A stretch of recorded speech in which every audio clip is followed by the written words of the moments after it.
Hey, bully world. What's up, dog lovers? It's a doggy dog world. But they'll sell you a ticked up dog for a merle. Sell you a dog with a terribly bad structure and call it extreme. These are the things that are going on in the American bully community. Uh, Dogs with muzzles that are way, way too short.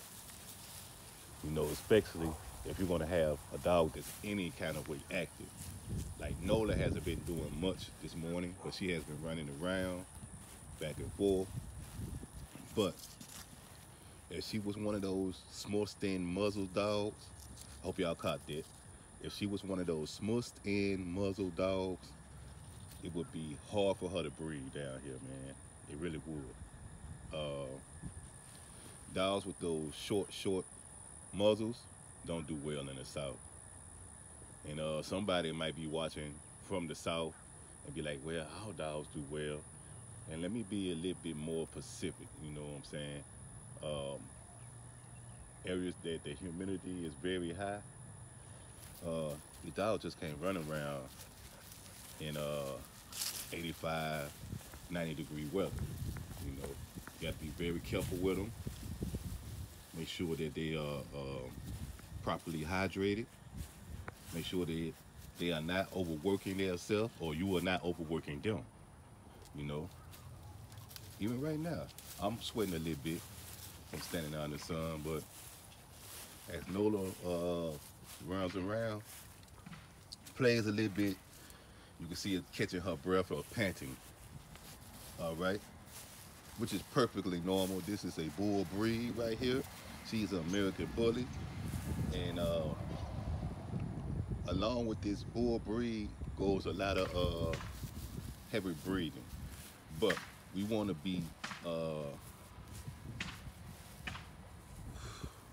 let me see how I want to say this. We want to be select on what type of dogs that you bring to the South. You know, Nola has a beautiful head, beautiful muzzle, you know, perfect size. But we do not want dogs with extremely short muzzles. You know, you can't have a big dog with extremely short muzzle. Even the pugs have breathing problems. It's a lot of dogs that were bred to have super short muzzles, had been around for a while, but it's not good for them.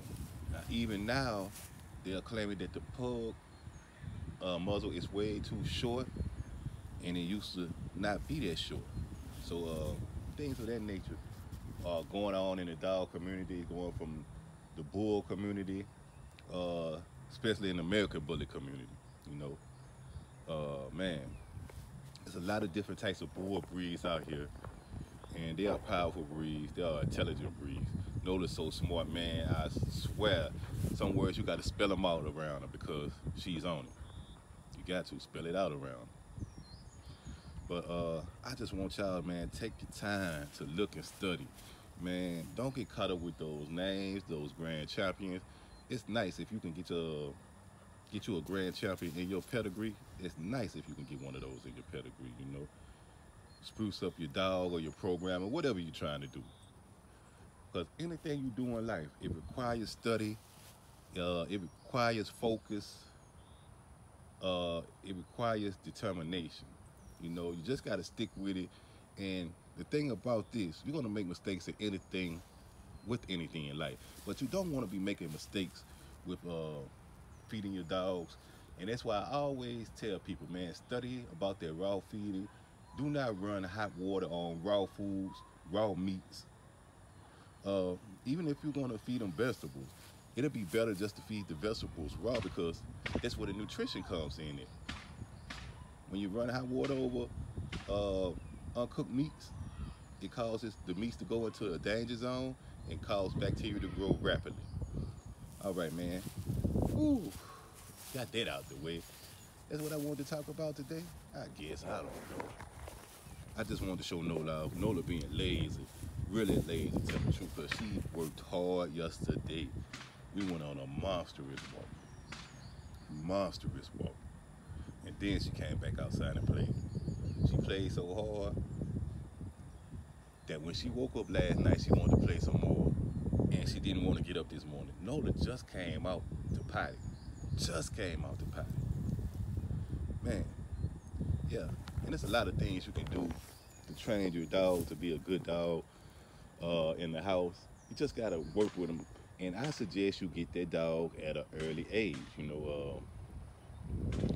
I'm seeing a lot of 4-month-old dogs and 3.5-month-old dogs being sold. And if it takes that long to sell a dog, I understand. But some people are holding these dogs for different reasons.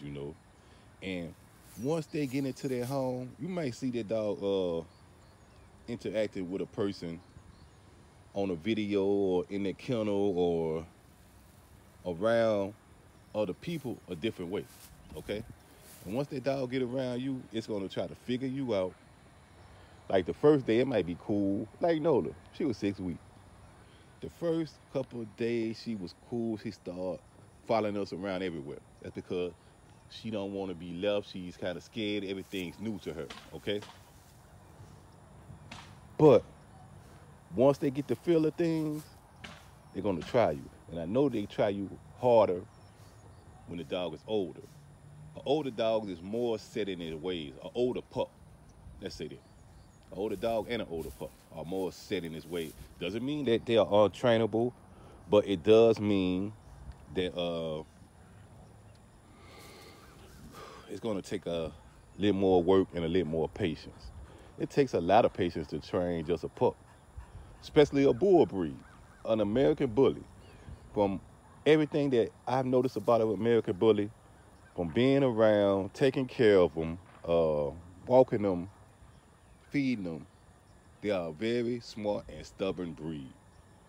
Now, I don't want to hold y'all too long today. I just want to try to give y'all some pointers to look out for. Show Nola off, like I do. Show Nola off. Want y'all to have a American bully like Nola. An American bully like Nola.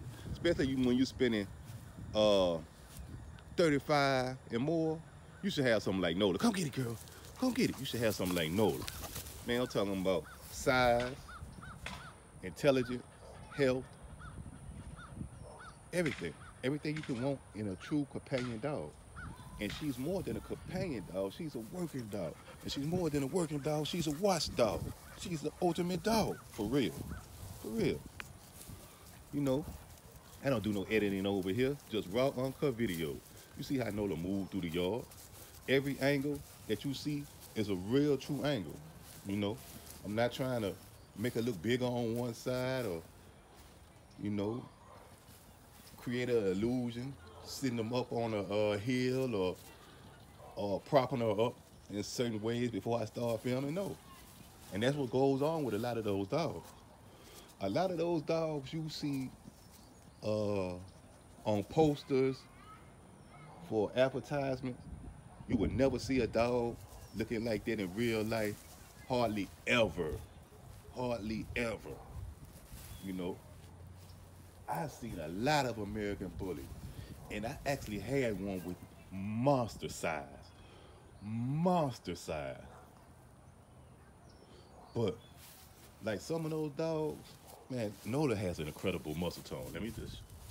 Some of those dogs, though, you see the muscles popping so hard, look like they hitting the weight program. Now, if your dog is working out properly and doing certain things, of course the muscle's gonna pop. Of course it's gonna pop. But you look around your community,